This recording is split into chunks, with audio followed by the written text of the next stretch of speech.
ADD. Okay.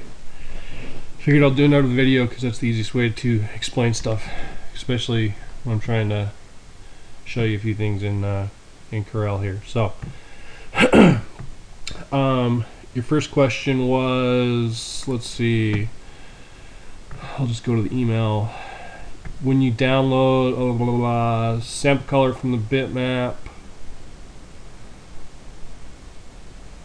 let's see, when I go into colors and shining paint by, there's an X where the color swatch is supposed to be. That could be a few things, right?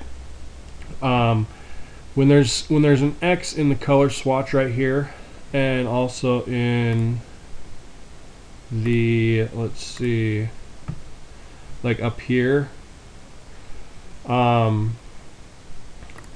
a lot of times, mainly that just means that that there's no color, right? So like right here, it says that I have no fill and a green outline. So if I were to draw something, you can see that there's no fill and a green outline. So I'm not sure why you're getting the X in the color swatch when you're sampling colors. That I would have to see. You have to explain exactly what you were doing, but hopefully when I explain how I do things, you might not even have this problem anymore. Then your second question here was, and drag it down, the color of the outline, and we'll get to that in a second. The other thing, and then once I answer that question, I will just give you a few pointers and stuff on Corel and things like that. So first of all, I would like you to open a few dialog boxes. Okay, these are the main two that I feel like you should have open at all times when you're doing work in Corel ever.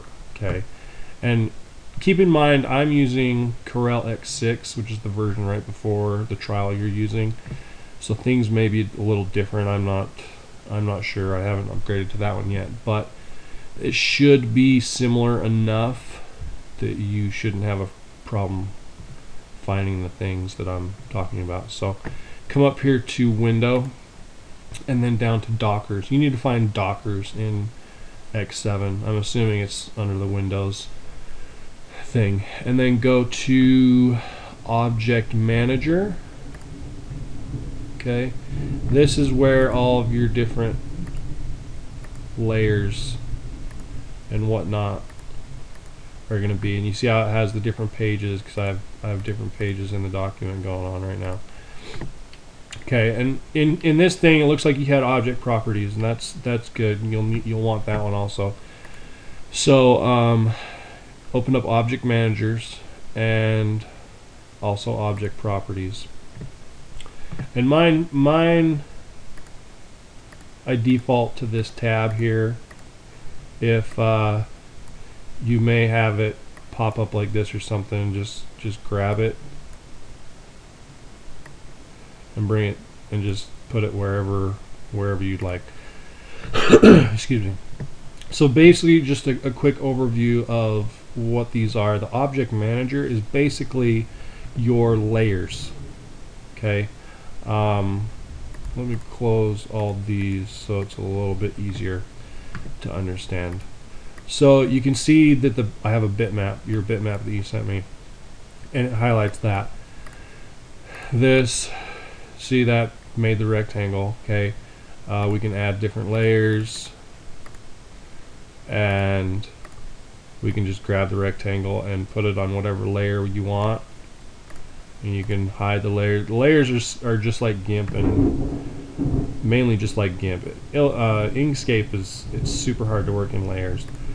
But so that's why you want this, because when you have this open, it's 10 times easier to, like, if you have, like, let's say this, for whatever reason this is going to be green. Okay. Oh, but it's not turning green because, let me convert it to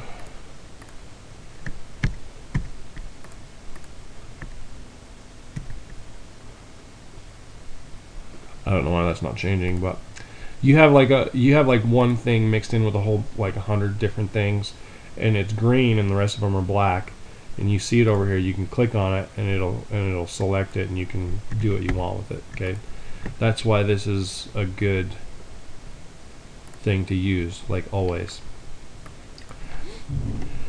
Okay, and then object properties is just basically what it says. It gives you the options to change your line widths and like your colors. This is how I suggest you do the colors, other than the fill tool, because like let's see, we'll go to, whoops, I created another page and I did not want another page. Anyways, so let's say you want to sample a color off this JPEG. The easiest way, I think, is to do it off of this, because I always have this dialog open. So let's say you want the outline to be like this shade of his eyes here. You come into the color area and you click on the little eyedropper tool right there, and you come in and you just hit it, and that'll automatically change the outline. And then if you go to the fill, we'll say we wanted a solid fill here, there's the eyedropper tool right there, and we want it like a skin tone. See, so I think it's just a lot easier, because if you use this, it has this up here, which I noticed you were using.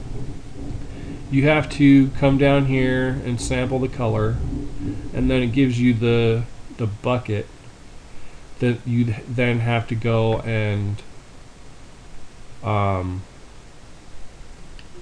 fill stuff in. And notice here, like if I click here, it's going to do the fill. You see the box under it, and if it's up here, it's like the circle, and that means that it can't do anything. So as soon as it goes right here, then you know that will turn the color. And notice when it comes out to the outline, it puts a little outline instead of a solid box, because that's telling you that it's going to color the outline. The only reason I ever use this is if I have a bunch of different objects that I want the same color, and they all need to be like pulled from like the baby image, right? Like if we have a bunch of different things and we select that, then I can come over here and do this, and it's fairly fast, right? But to be honest, I very rarely do that. I'll usually hold shift and select everything that I want to be the right color, and then I'll come in here and use this thing just like that.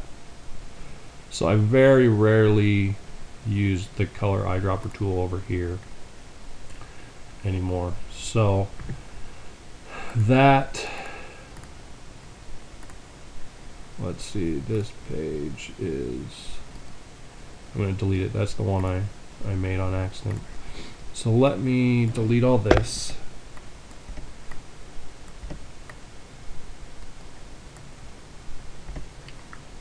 And delete this one. Okay. So basically, now to get to this first picture here. Like I was saying, the X means no color is selected. Okay, if I come up here and do that, then so basically what this is doing is, if I have a square, you notice nothing is because nothing happened because these are right here. So if I go a fill and an outline, and let me make the outline bigger so we can see it. Okay, while this is clicked, oh, and the other thing too is when I'm clicking over here on these color swatches, if I left click, it does the fill color. If I right click, it does the outline color. Okay, that's the easiest way to just remember. Left click's fill, right click is outline, always. Okay, so anyways, you notice that when we started, let me back it up here. Well, no, I won't. I'll draw a new one. You notice how when I click off, it put it back to no fill, no outline. But when I click on this and I change it to like that and like that, it changes it down here, because whatever I have clicked on, it'll tell me what the fill and the outline colors are. Okay, but then when I click off and I don't have anything, it takes it back to my document presets, right? Or defaults, I guess you could say. And this is what this is pulling out. It's basically telling you that you're about to change the defaults for your object properties. So when you pulled out this color, for some reason you were changing your default. And the easiest way to change it is make sure you have nothing selected, and then you come over here and you click a blue fill. Okay, notice now I have a blue fill. I'm not clicked on anything, but it's still showing a blue fill. So now anything I do when I draw, sorry, that lagged really bad. Anything I do from now on is gonna give that blue fill as the default. It doesn't matter if I do a circle, text. I don't know if I have the. No, see, I didn't set my text up when I did that. You notice right here, you can click on what objects you want to be changed when you change the default, and I must not have clicked artistic text, so that will always be black. But you can go in and change it through the preferences. I can't remember how exactly you do it. But so that's all that window's doing, or that's all that screen's doing, is it's telling you that, because before I clicked on this do not show dialog again, and then I clicked what I wanted it to change, then I clicked do not show this dialog again, hit OK, and it saved those settings. So now whenever I'm not clicked on anything and I change this, see, it went to green, and let's say I want a blue outline, I right click, it changed it to the blue outline. So now whenever I do anything, you can see how the default is a green fill with a blue outline. And basically before I clicked on this, every single time you click on a color without having anything selected, and you're basically changing your document defaults, it would pop this thing up, and it was incredibly annoying. So just so you know, that's just letting you know that you're changing this the color defaults for certain things. So that's that picture. This picture was basically you said you tried to pull down this color, I guess, to fill in the baby's head, I'm assuming, and it did just the outline, and I'm going to explain why that happened right now. The other thing too is you mentioned you're pulling the colors down. Like I said, that's probably not the best way to do it, because you can grab it and pull it over here, and see, if you hold it right there, it'll do the outline, and if you come over here and do that, it'll do the middle. But if you just already have the thing selected, you're over here anyways, you can just right click and left click, and it'll be a lot faster in the long run. So let's go to, let's see, this was the artistic media one, I believe, that you were having problems with, but we'll start with this one. This was the one that was saved, and you said you used freehand tools. Okay, and the problem that you're having is that you go and you like if we pull this over, see, and you click on that, the only thing that's there is an outline, because usually pen tools create lines instead of like boxes and whatnot. So the only thing you're going to have is basically just an outline. Yeah, so if we come up here and look at the outline settings, and it goes to like a 12, it's just a really thick, and there's no fill. See, it's like, I don't even know if it would show up. Probably not. Just because it's a line, it's not necessarily an object, and that's why you're having a hard time filling the inside of the baby's head. I'm assuming you're trying to fill the inside of the baby's head, but so there's a different way you can go about doing it. The freehand tools are good for certain things. One thing to note is that, like, if you click on the double click, just like I was showing you in Inkscape, everything's going to have a node, right? And see how you have like all these different lines?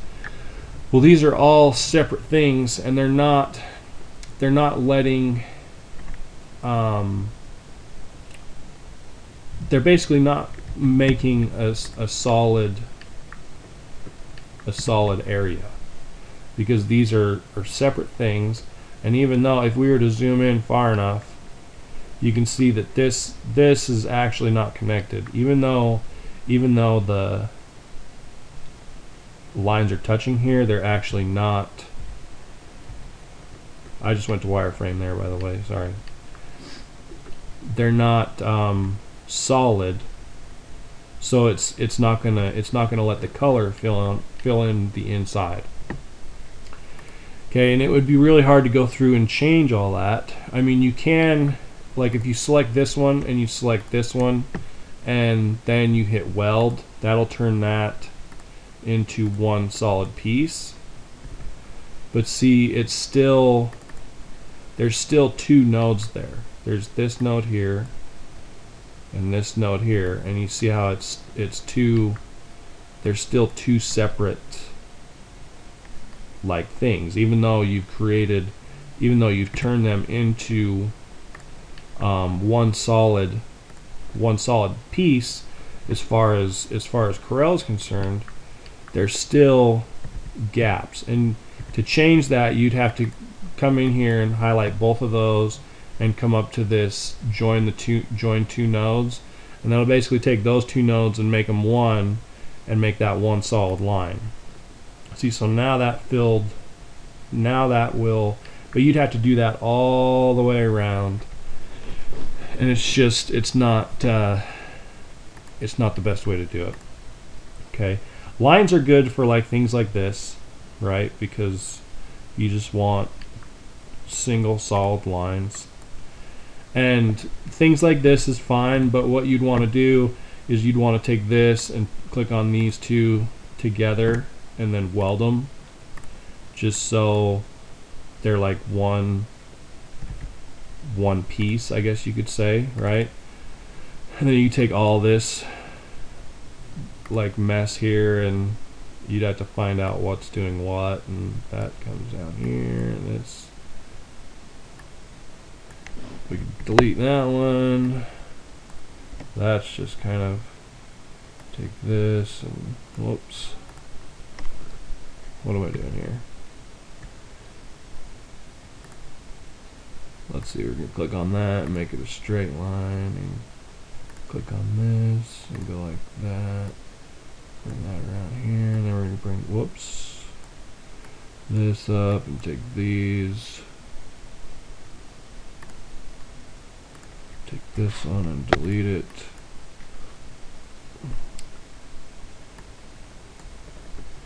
See, so well, what did I do to the poor nose here? There we go.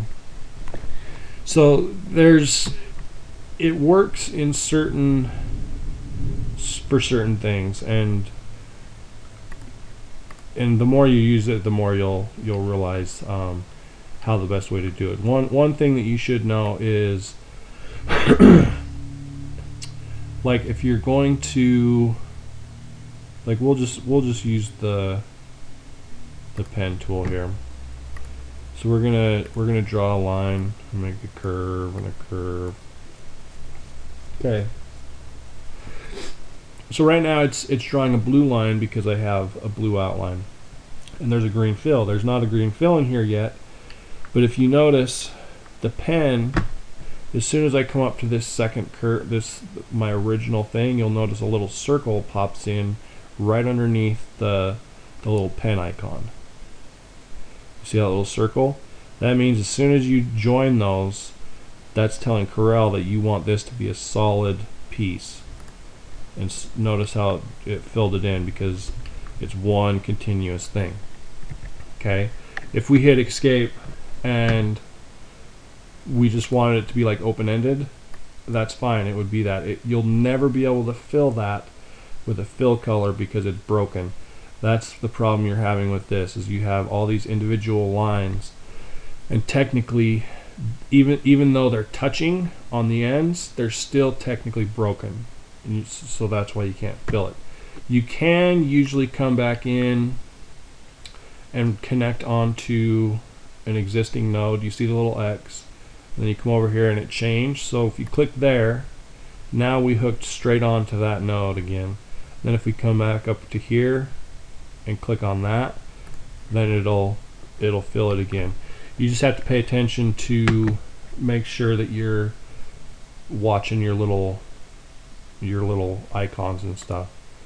And sometimes snap to objects helps also, but it should snap to the nodes fairly good. Okay, so that is the freehand tools part of it.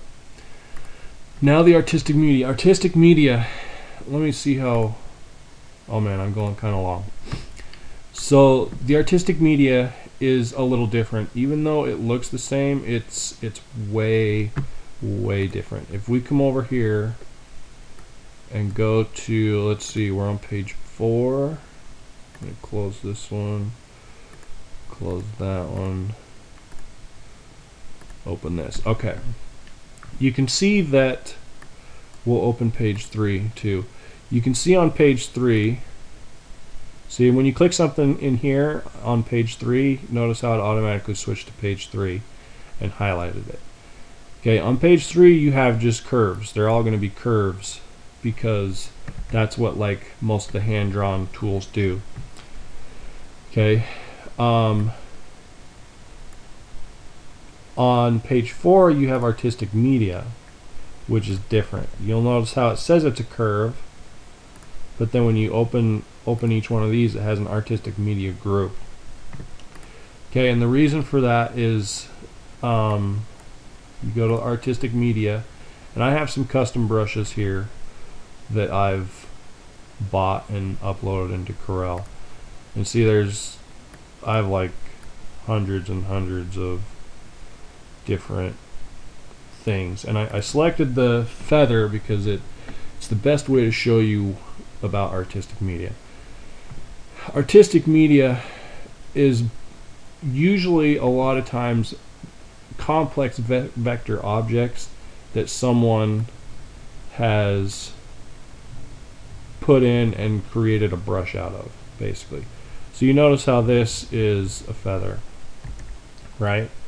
And the problem with artistic media is a lot of it does not do well with changing colors. Like this does fine because it's just a simple line, right? But this, watch what happens when I click on the feather. You see all these little white chunks in here to show the feather icon. As soon as I turn that green, those disappear, and it just kind of changes everything around.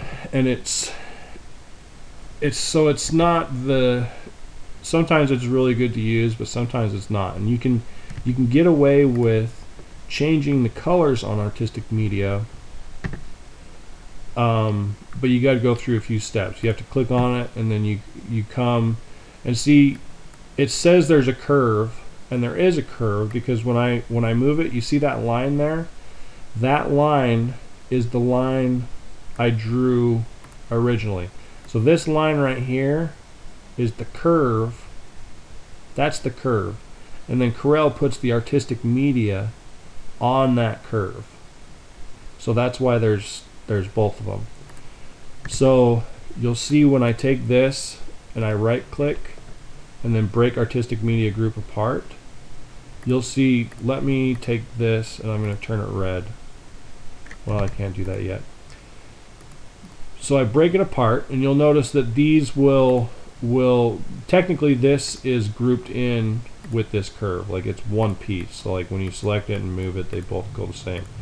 But when I break it apart, you'll notice now I have the curve, and now I have a group of 65 objects. So this artistic media has 65 different objects. And so now when I select this curve and I go and move it, now this curve is broken apart from all this.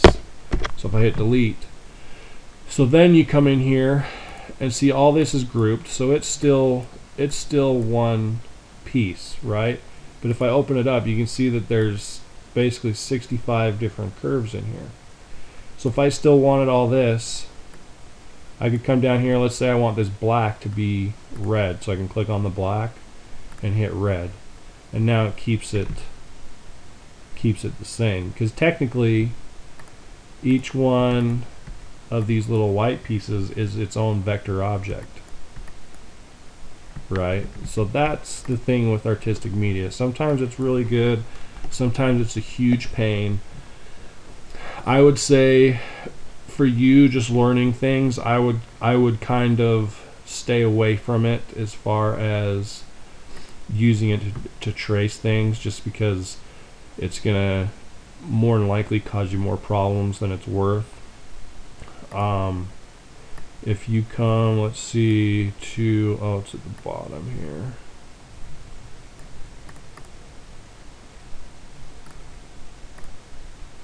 This is probably something more similar to what you have. But I mean, if you come, you can use certain things and it's nice, and then when you break them apart, they're usually just pretty simple curves, because you know a lot of them are pretty decent. And you could get away with changing the colors without breaking them apart, but that's why you have all these different items, because you have the different things on there. So yeah, I would just kind of stay away from that for now. As far as tracing things, the easiest way is kind of just like GIMP and Inkscape, is if you just use like circles and rectangle. Oh, let me change my settings here. I want like a green outline, no fill. So if you just do this, and let me close these up. I don't know, sometimes it bugs me, especially when I'm trying to see stuff here. So basically, the way I would do it is use ellipses and rectangles and things like that are always going to be the easiest way to do things. Oh, and another little tip is when you can take anything you want, and as you're dragging it, normally you left click and drag around and let go and it moves it, right? Well, if you go to move something and you're dragging it, while you're still holding down the left button, tap the right button. You'll see where my little mouse is, it'll add a plus sign, and that means that now instead of moving this one, I want an exact copy of this one, and wherever I put it is where it's going to put the copy. Okay, so that's like a super easy way of like duplicating stuff, especially if you need to like move it to a separate place, right? So basically, the easiest way I would say is to just do. Actually, I'm going to delete this one and copy this one. Is to just do this, and then if you convert it to curves, then you can basically come in here and double click and start doing adding nodes, and then just tracing it like this is going to be way easier. Whoops.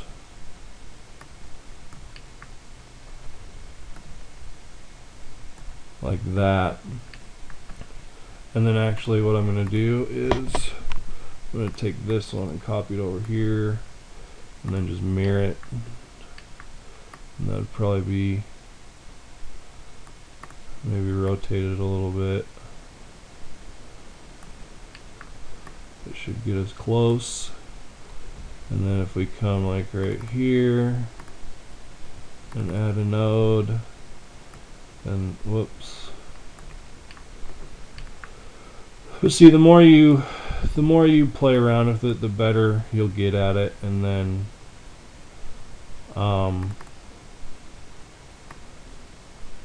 once you start getting the hang of it, see, and all this stuff in here doesn't matter because you're worried about the outside line, because it might look weird right now, but once you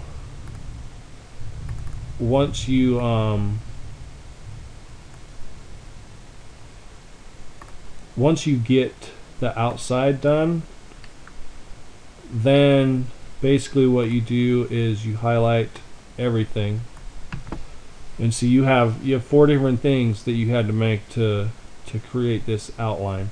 And then you come up here to weld, and that's going to make basically the outside the same. See how it made everything else disappear? Now this is just one solid piece.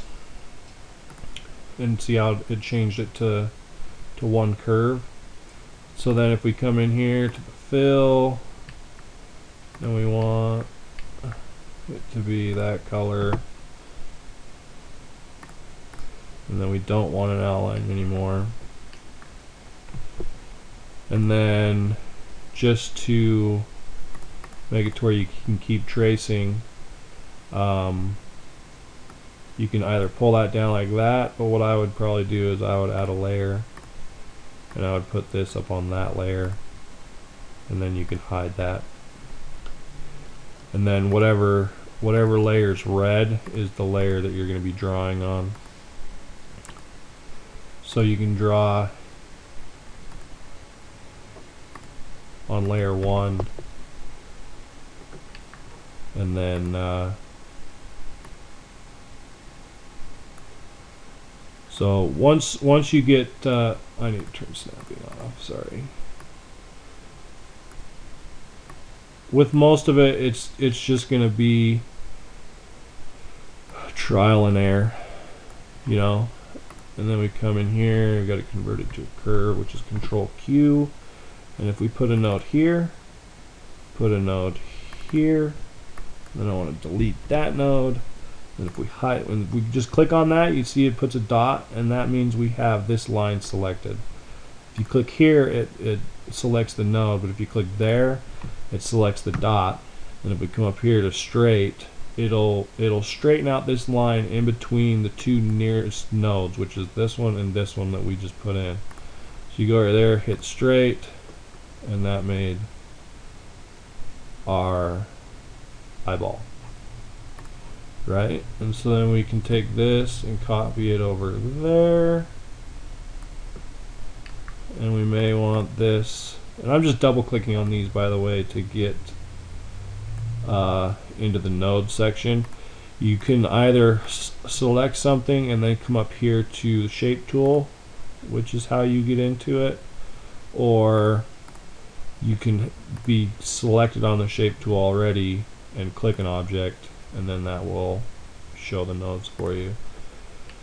See, then if we select both of these and hit weld, it's not gonna do anything. It's just basically gonna make them into one thing. So then everything you do is going to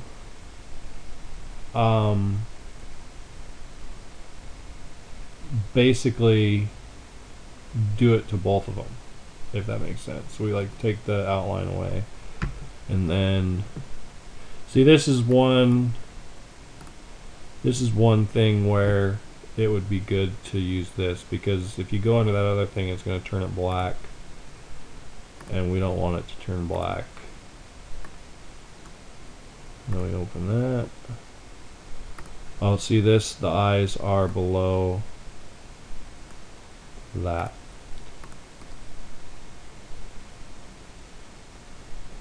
So you can rename things so you know what they are. Whoops. Now you spell face. So yeah, that is how I would do it. And you can still use like let's say you want the line right there, right? If you come in here to the pen and you click right here, then if you click right here and then you click and hold, then you can drag out a arc. And same thing with this, you can select it and move it around, and then if you come into the object, we're going to turn it black by left clicking, and then we're going to make it bigger. We don't want, what is that doing? We don't want that, so weird. There we go. The other cool thing is in the line tool you can select like round or square. The other thing you can do is you can turn it like dashed if you want, or you know, you probably don't really need to know all that kind of stuff. But the other thing too is there's you can put different attributes to it. This is basically like if you're drawing with like a marker, right? And it's gonna put that, it's basically like taking this shape and starting and then drawing with it like that. And so you can get some pretty cool effects just by, I can't remember how